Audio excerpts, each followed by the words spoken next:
With the release of Saber Interactive's Evil Dead the game, and the release of Doctor Strange in the Multiverse of Madness in theaters, now seems like the perfect opportunity to write about a franchise that is very near and dear to my heart, Evil Dead. The Evil Dead franchise goes all the way back to 1981, and has a close relationship with video games from the very beginning, so I thought I'd take the time to talk about the history of Evil Dead video games.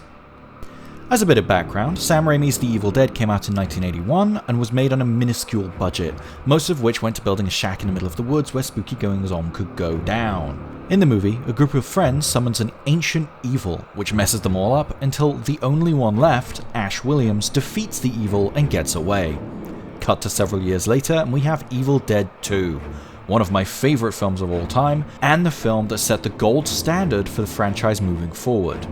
This insane and tongue-in-cheek descent into madness has Ash cutting off his own hand and replacing it with a chainsaw,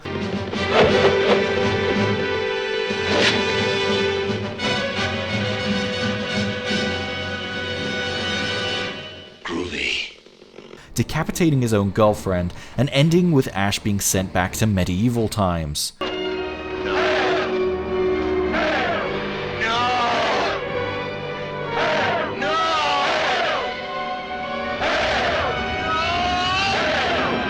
The third film, Army of Darkness, carries on from here, having Ash defeat the evil in the olden days.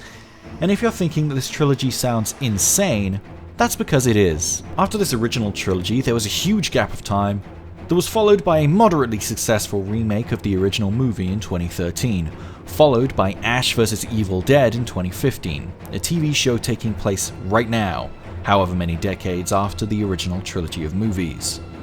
And now into the games.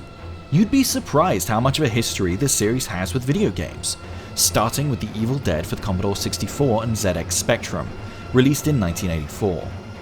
This top-down survival game has you collecting pages from the Necronomicon Ex Mortis, Slender style. It came in a snazzy red cassette, and how crazy is it to think that a game used to come on a cassette? After this was a massive gap. Over this space of time, Evil Dead 2 released, Army of Darkness released, and the series went into hiding for years. And then those years turned into decades. And in the turn of the millennium, we got my personal favourite on this list, Evil Dead: Hail to the King. Released on PlayStation 1, Dreamcast and PC in 2000, this game is styled after classic survival horror titles like Resident Evil and Silent Hill. It's not as polished as its contemporaries, but has a crazy story and a great look. And lucky for fans of the series, it was just the start of a spate of console releases for the series. Only 3 years later, Evil Dead: Fistful of Boomstick released for the PlayStation 2 and Xbox. This hack and slash is maybe one of the more boring titles in the series. Imagine the melee combat from GTA 3, but that's the whole game. Whilst this was okay at best, maybe the mobile game released alongside it would really blow fans away, and that was Evil Dead Pinball. Well anyway, in 2005 came another game for the same systems, but this had quite a bit more going on, including a wacky sidekick named Sam who you could throw and kick and launch at deadites.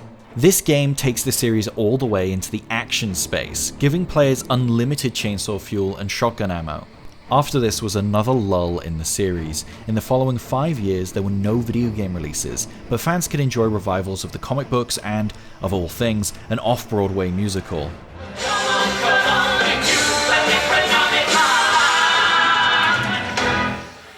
It wasn't until 2011 when the next video game title came out. And this year graced us with 2 games, both of which were mobile titles. A reveal you should get used to for the next few years. Army of Darkness: Defense was the first of these titles, a tower defense game that is definitely an early mobile game. The second, Evil Dead the Game, released in 2011, is not to be confused with Evil Dead the Game, released in 2022. This title was a twin-stick shooter where you played as Ash, mowing down deadites, as per usual.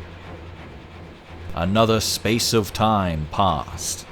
The 2013 reboot came out, and then 3 years later we got a game based on that, once again for mobile, in Evil Dead: Endless Nightmare. This is an endless runner in the same vein as Into the Dead, and it's got several references to the original movies with the boomstick and the Kandarian dagger, amongst other things.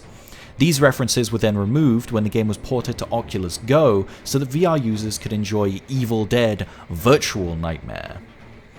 And then, once again, it was ported back to mobile, exclusively to Android, along with some new content. After this, it looked like the series was done with games. Sure, there are a lot of non-official references in various horror games, but no original games.